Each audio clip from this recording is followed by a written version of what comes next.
Bonjour à toutes et à tous. Une toute petite révélation qui s'est présentée à moi après cette jolie première de méditation de groupe que nous avons initiée pour la première fois ce jeudi. Nous allons recommencer. Je vous ai mis un commentaire supplémentaire très rapidement dans une des dernières vidéos qui concerne ces méditations. Donc si ça vous intéresse, c'est ouvert à tout le monde bien sûr. Et suite à cette méditation, j'ai fait une prise de conscience, vraiment, quelque chose qui m'a l'air simple et finalement je réalise de plus en plus que c'est lourd de conséquences quelque part, de quelque chose que je savais plus ou moins mais que j'avais pas trop pris pas trop pris au sérieux, pas vraiment regardé de près, on va dire. J'avais pris l'info, mais sans vraiment m'en occuper à hauteur de l'importance qu'elle a et des conséquences que ça peut engendrer. Et cette méditation m'a fait vraiment faire cette prise de conscience. C'est ce que je vous note dans le titre ici, quand le chaser n'a pas encore vraiment fait son choix. Alors c'est vrai qu'à chaque méditation, on a notre lot de compréhension, voire de révélation, parce que le mental temporairement est mis au repos. Et donc on a des lumières d'informations qui nous arrivent comme ça sur une compréhension qui n'était pas encore faite. Par rapport à des périodes données, parfois on peut rester un peu dans le silence ou dans le noir, et puis tout à coup cette réponse arrive, et c'est ce qui s'est passé là. Parce que c'est une période propice au changement, ça arrive toujours dans ces moments-là, et c'est une prise de conscience vraiment essentielle pour moi, une réflexion de fond énorme d'implication. Donc ce dont je veux vous parler, qui fera résonance avec cet audio sur le runner qui ne sait pas pourquoi il a peur, même si je vous ai donné aussi cette explication qui va plus loin ou dans les apparences de premier abord, de prime abord, il a l'air donc d'avoir peur de fuir, on pense à des obstacles matériels, visibles, évidents, et puis derrière il y a bien d'autres choses, et notamment des engrammes physiques et énergétiques sur l'ADN, comme je vous en ai parlé dans cette vidéo, mais il y a quand même un niveau psychologique dans l'interaction entre l'un et l'autre, des choses à voir et dont il faut prendre conscience, et là on retourne dans le niveau psychologique qui aura aussi ses correspondances à un niveau énergétique physique, mais c'est d'abord l'affichage psychologique qui nous permet d'aller plus loin ensuite. Alors il y a bien quelque chose de non rationnel et des deux côtés aussi qui fait obstacle, mais il y a des choses qui perdurent dans ce que l'on ne voit pas, et pour moi, si on a accepté cet amour, ce bouleversement, cette relation, le chamboulement de vie que ça occasionne, les changements de vie qu'on a peut-être déjà faits, les changements de croyances, les remises en cause, les remises en question, les épreuves que l'on voit différemment, notre point de vue qui change aussi, si on a déjà fait une acceptation de tout cela, on n'a pas forcément encore fait une acceptation de tout ce qui concerne notre jumeau. Et ça reste encore de manière inconsciente en train d'être en latence et de vibrer comme un manque de prise de conscience qui n'a pas encore été faite, donc, et de choix à faire. Un manque de choix, un choix qui n'a pas encore été fait. Et ce choix, pour moi, je m'en suis aperçue donc dernièrement, c'est vraiment d'accepter, en plus de tout ce qu'on a déjà accepté, de la relation, de ce qui se passe là, du caractère hors du commun de tout cela, de cet amour qui nous inonde, de l'amour inconditionnel dans lequel on est déjà un peu ou beaucoup, ou en tout cas vers lequel on a. Si on a accepté tout cela, il y a une chose peut-être toute simple qu'on n'a pas encore complètement, pleinement, vraiment accepté, c'est le profil de notre autre tel qu'il est à l'instant T. On a plein de réflexions mentales sur les obstacles, voilà, ce qui nous oppose, nos positions idéologiques, la religion, etc. On l'a vu dans cette vidéo des 12 obstacles et dans tout ce qui décrit ce qui interagit en vibration négative entre les deux et qui nous amène à la séparation. Mais on n'a pas vraiment pris conscience à quel point on avait encore du mal, il me semble, c'est la prise de conscience que j'ai faite, à accepter pleinement le profil de notre autre. C'est tout simple, mais c'est énorme de conséquences. Et j'ai envie de vous dire tout de suite, nous, êtres humains, on a toujours encore notre lot de petits mensonges que l'on continue de se faire à soi-même en pensant que si, on accepte pleinement, si, je le prends comme il est, si. Et puis on a nos vieilles envies, nos vieux souhaits, nos croyances, ce sur quoi on s'était basé depuis toujours, la personne idéale à laquelle on a rêvé pendant des années et des années et des années, qui peut-être vibre encore en arrière-plan, très inconsciemment, toujours dans notre tête. Et cet autre qu'on intègre petit à petit ne correspond toujours pas au profil que l'on s'était dressé intellectuellement, mentalement de la personne idéale. Ça, c'est un fait. On l'a acté, on l'a décrit, on l'a mentalisé, on l'a intégré, on est dans cet amour, mais est-ce que vraiment on a fait un choix de prendre 100% de cet autre, cet être humain, dans le profil dans lequel il se présente à nous, dans tous ses aspects, dans toutes ses dimensions, à l'instant T. Après, il changera certaines choses, mais ça lui appartient. Est-ce qu'aujourd'hui, finalement, on est vraiment dans un plein amour inconditionnel de cet autre, dans la pleine acceptation de son profil, à 100% dans tous les éléments qui le composent, et est-ce qu'on a fait ce choix? Est-ce qu'on a pris une ferme et pleine décision sans possibilité de retour en arrière? Je veux dire par là, sans se dire, bon, la séparation c'est long, c'est une épreuve, je continue à faire mon chemin, mon processus, peut-être qu'il n'y aura pas de réunion, je dois aussi lâcher là-dessus, ou peut-être qu'il y aura, mais comme je ne le sais pas, est-ce que je vais cheminer avec une âme sœur, est-ce que... Et tout cela, ça peut nous ramener à cette ultime question qu'on ne s'est peut-être pas vraiment posée.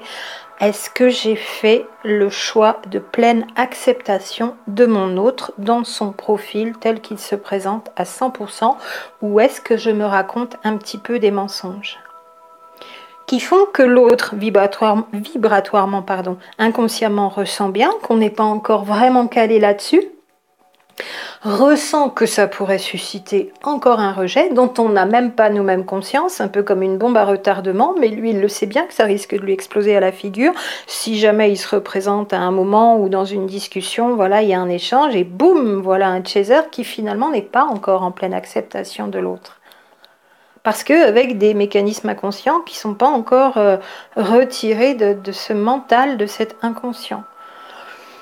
Et l'autre, côté runner, donc le sent, et il est toujours dans ses peurs de rejet par rapport à ça. Ça veut donc dire aussi, même si tout ne dépend pas d'un côté, que, et il ne faut pas que ce soit mal interprété et réutilisé différemment, que mon propos soit pris avec tout le contexte autour, bien sûr, ce runner peut encore sentir ces vibrations de rejet potentiel parce que de l'autre côté de Chaser, inconsciemment, la pleine acceptation de qui il est et de son profil dans toutes ses dimensions à 100% n'est pas encore pleinement faite. Et côté de Chaser, le choix ferme n'est pas encore vraiment posé. Un choix ferme sans possibilité de retour dans la pleine acceptation aussi de cela.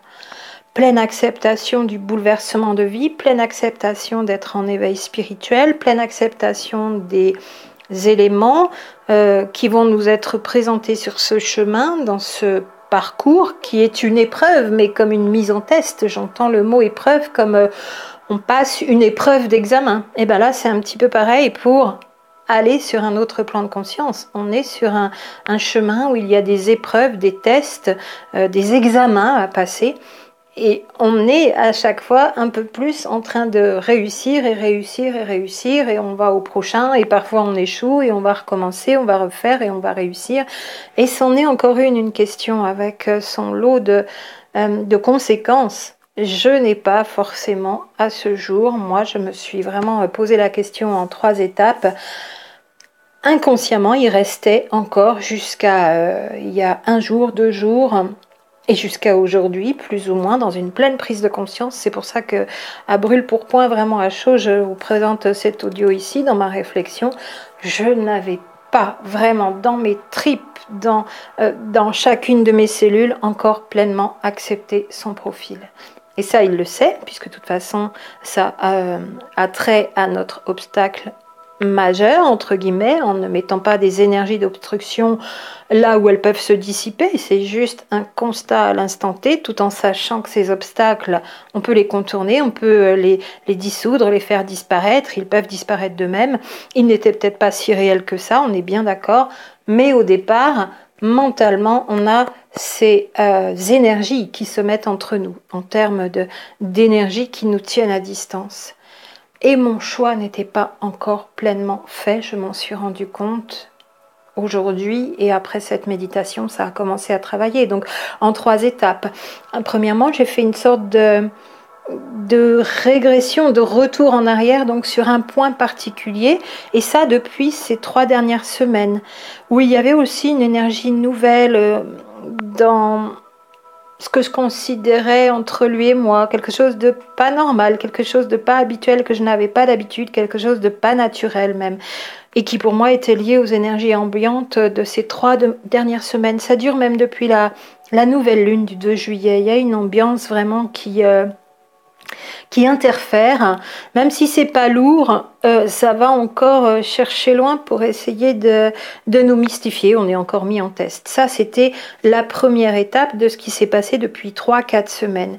Et deuxièmement, par rapport à ça, j'ai eu une image, sans rentrer dans le détail ici, ça vous donnera pas plus d'éléments, mais j'ai eu une image qui se rapportait à ce point particulier dans un retour en arrière que j'ai fait et qui momentanément aurait pu me faire prendre une autre décision par rapport à la façon dont j'envisageais à ce jour de vivre cette relation.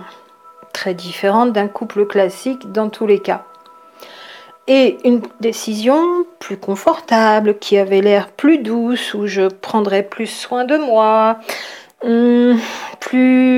alors moins éprouvante. Et puis finalement, je me suis rendu compte aujourd'hui que c'était un petit mensonge.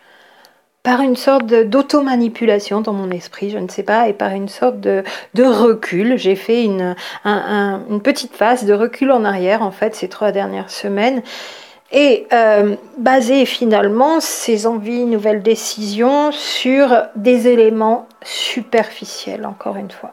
Je me suis fait happer, je ne sais pas comment ça s'est passé exactement, peut-être des connexions qui sont là fortement et après qui sont plus du tout là. Donc une phase où d'habitude c'était un peu ou moyennement, mais tout le temps, tous les jours. Et là, depuis le 2 juillet, je suis rentrée dans une phase où c'est beaucoup, plus rien. Beaucoup, plus rien. C'est aussi un petit peu déstabilisant par rapport au fait d'avoir toujours été en connexion, un peu parfois perdu, mais jamais vraiment complètement, ou moyennement. Et là, c'était du beaucoup, plus rien. Je pense que ça a peut-être une raison d'être, mais l'ambiance générale, je pense, y est pour quelque chose aussi. Il y a toujours un faisceau d'éléments qui se rejoignent. Et j'avais pris une sorte de décision dernièrement, depuis ces 3 dernières semaines, qui était différente de la position que j'avais naturellement, instinctivement, depuis toujours. Et donc, 3e étape, aujourd'hui, une grosse question s'est alors présentée à moi, m'est venue à l'esprit, avec tout de suite le constat. Mais alors, dans cette nouvelle décision d'une façon un peu différente de vivre le contact avec lui, ça voudrait dire qu'au fond, je ne l'aurais pas encore pleinement, vraiment choisi de manière ferme et sans plus jamais aucun retour en arrière. Grande prise de conscience, et c'est vrai, c'est cette image qui m'a mis dans un autre sentiment, donc c'est lié aussi au mental, hein. C'était encore dans l'émotion d'amour, mais avec certaines autres énergies, des pensées, donc qui ont fait ce sentiment au bout de ces 3 semaines, et qui m'ont fait entrevoir un cheminement conjoint d'une autre façon, qui n'était pas du tout dans la pleine acceptation de son profil à 100%. Alors, acceptation de tout cela, de cette aide, de cette connexion qui est bien réelle, qui ne changera jamais, qui est bien constatée depuis plus de 3 ans, bientôt 4 ans maintenant comme ça, et on ne peut pas revenir là-dessus. Ce qui nous connecte l'un à l'autre, il y a des éléments même factuels qui sont bien réels. C'est pas je me suis trompée ou j'en ai vu de trop, je me suis un peu fourvoyée. C'est vraiment ça, mais j'envisageais ces 3 dernières semaines de le vivre un peu différemment.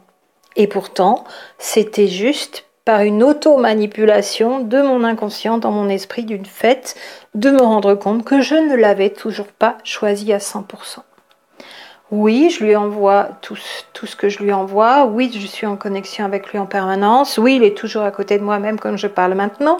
Oui, c'est une belle énergie qui m'accompagne. Oui, ma vie a vraiment, non pas changé de manière extraordinaire, opposé au monde. En tout cas, moi, j'ai vraiment changé. Et depuis jeudi, il s'est encore passé des choses. Je reviendrai sur cette méditation pour faire un retour.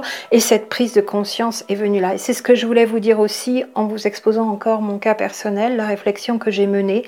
Je me suis rendu compte que j'avais pleinement accepté beaucoup de choses, l'état d'être, la relation, cet amour, le fait d'être en connexion, le fait de ne pas être dans l'attente, le fait de ne pas bloquer sur réunion par réunion, couple classique, voilà, mais parce que moi j'arrive aussi à un âge plus avancé, alors un demi-siècle c'est pas énorme non plus, il y a beaucoup de personnes qui sont plus âgées ici, mais j'ai pas non plus 30 ou 35 ans avec des autres attentes plus classiques de mariage, enfants, etc. Donc j'ai pas ces souhaits-là à la base qui m'auraient retenu vers d'autres considérations depuis cette rencontre. Et pourtant, vraiment, je me suis aperçue, pour le redire, parce que ça me paraît important, que je n'avais pas pleinement fait le choix de l'acceptation du profil dans ses moindres recoins de mon autre, dans tout ce qu'il est aujourd'hui. Et je ne l'avais pas vraiment encore choisi. Et c'est peut-être le cas des personnes qui repartent un peu en arrière parce qu'elles ne voient pas le bout, elles ne voient pas ce qu'il y a encore à faire, elles ont l'impression d'en avoir fait beaucoup et elles ne comprennent pas pourquoi il se passe toujours rien et elles se demandent si l'autre vraiment fait quelque chose. Eh bien, peut-être que ce sera votre cas aussi. Vous n'avez pas encore complètement choisi votre autre dans l'intégralité de son profil, dans la pleine acceptation. Si peut-être c'est une question qui résonne pour vous, à voir dans votre inconscient, s'il n'y a pas encore ce petit point-là. Et puis ce petit point-là qui vous dit, inconsciemment, bien sûr, le matin au réveil, vous vous en souvenez déjà plus, ça va pas aller, on n'y arrivera jamais, et là ça passera pas, et moi j'y arriverai pas, et un jour j'ai peur de péter les plombs, et là je pourrai pas laisser passer ça, et je lui pardonnerai pas. Vous voyez, toutes ces choses qui font que ce soit par rapport à son passé, quel que soit le point ou le domaine de sa personne, ou de son existence, ou des actes qu'il a posés dans sa vie que vous ne pouviez pas accepter avant, et que vous vous êtes fait croire que vous acceptiez maintenant, il se peut que ce ne soit pas vrai, que ce soit un petit ou un grand mensonge en arrière-plan dans l'inconscient. Et votre autre le sent. Et votre autre sait très bien que ça pourrait être une cause de encore un rejet ou de non-acceptation totale. Et donc des deux côtés d'ailleurs, ça sera vrai aussi côté runner, mais pour des raisons différentes, et ça va se manifester de manière différente aussi dans les comportements. Mais il se peut que l'un et l'autre, on n'ait pas encore pleinement accepté le profil de cet être dans notre autre facette, notre double, qui se présente. Et que mentalement, on n'y soit toujours pas encore arrivé. Il y a donc là des choses encore à voir, en prendre conscience, déprogrammer, laisser aller, et laisser faire les changements en toute confiance, encore une fois. Parce que sinon, ça fait partie de ce qui va bloquer encore, vibrer négativement et créer des tensions et des obstructions dans le duo. Voilà pour cette grande réflexion du jour, ma grande prise de conscience. Peut-être que ça pourra concerner certaines et certains d'entre vous, et puis pour d'autres, vous me direz à quel moment vous avez pu pleinement accepter le profil de votre autre dans toutes ces facettes non attendues avec lesquelles il s'est présenté. Je vous souhaite de belles prises de conscience, d'aller tranquillement encore vérifier 2-3 choses inconscientes, peut-être que vous pourriez ressortir, de mettre ça à plat et de voir en souriant, en pleine acceptation, sans se juger, à quel point on peut encore se raconter d'autres choses que ce qui est réellement. Et je vous dis à très bientôt pour la suite.